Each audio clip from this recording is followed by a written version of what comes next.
Good morning, everybody. I want to share with you, what do I want to share with you?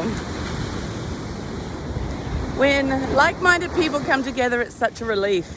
It's like who you are and what your passion in life is becomes amplified because you're surrounded by people who are also excited about the same thing.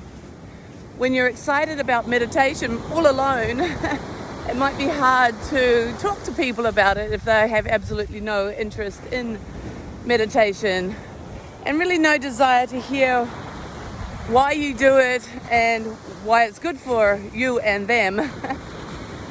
So when you're around people who are excited about the same thing as you, it's like the excitement amplifies, the passion moves, the energy expands, because you're all sharing what is your passion. Now, in a group of people sharing that, it can become very dynamic, and that's where I am right now. I'm with a group of people sharing their experience of transcending the mind. And it is just such a joy and a privilege to be around any group of people doing that.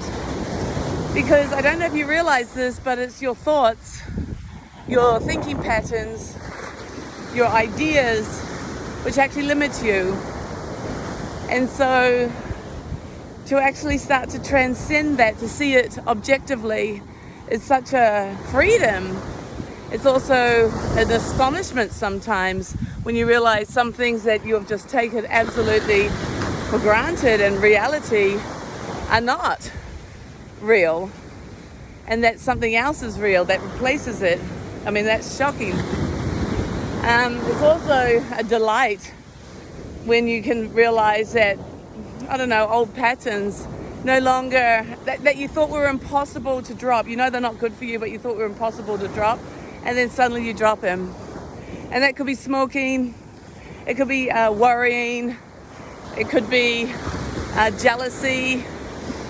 When you actually realize that you've gone a month without reacting or picking up a cigarette, and it's all because you could see the thoughts telling you that you needed to do that, whether it was needed to be jealous, whether it was needing to pick up something addictive.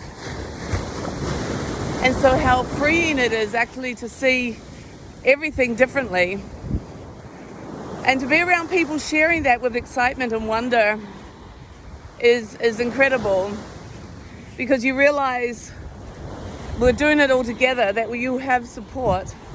And in fact, one of my conversations yesterday was all about support.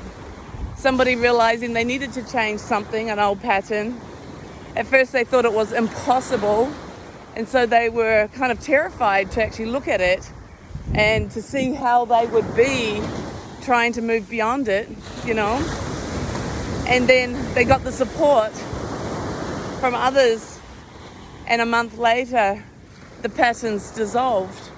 Will it come back again? Who knows? And that's not even part of the story right now.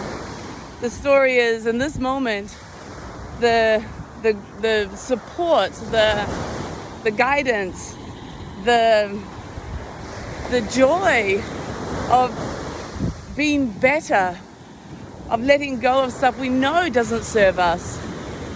You know, owning that I have jealousy or anxiety or fear, and I know it's silly, but I don't know how to change, and then being willing to change.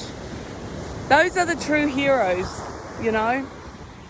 A hero isn't always someone that conquers the world by standing on top of the tallest mountain or building the biggest house. You know, they could be heroes in their own right, for sure.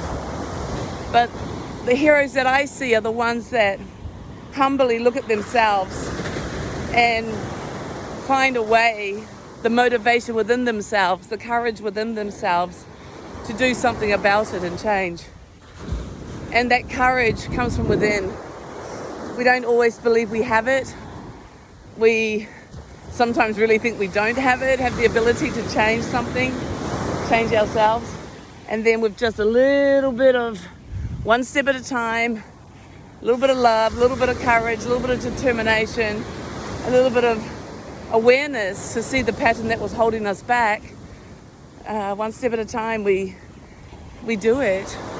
And then suddenly the pattern weakens, falls away, and after a period of time has absolutely no hooks on us, no desires, no relevance anymore. It's absolutely stunning to see people on this journey, and the capability, the courage and the power of the human when we're looking at bettering ourselves is mind-blowing.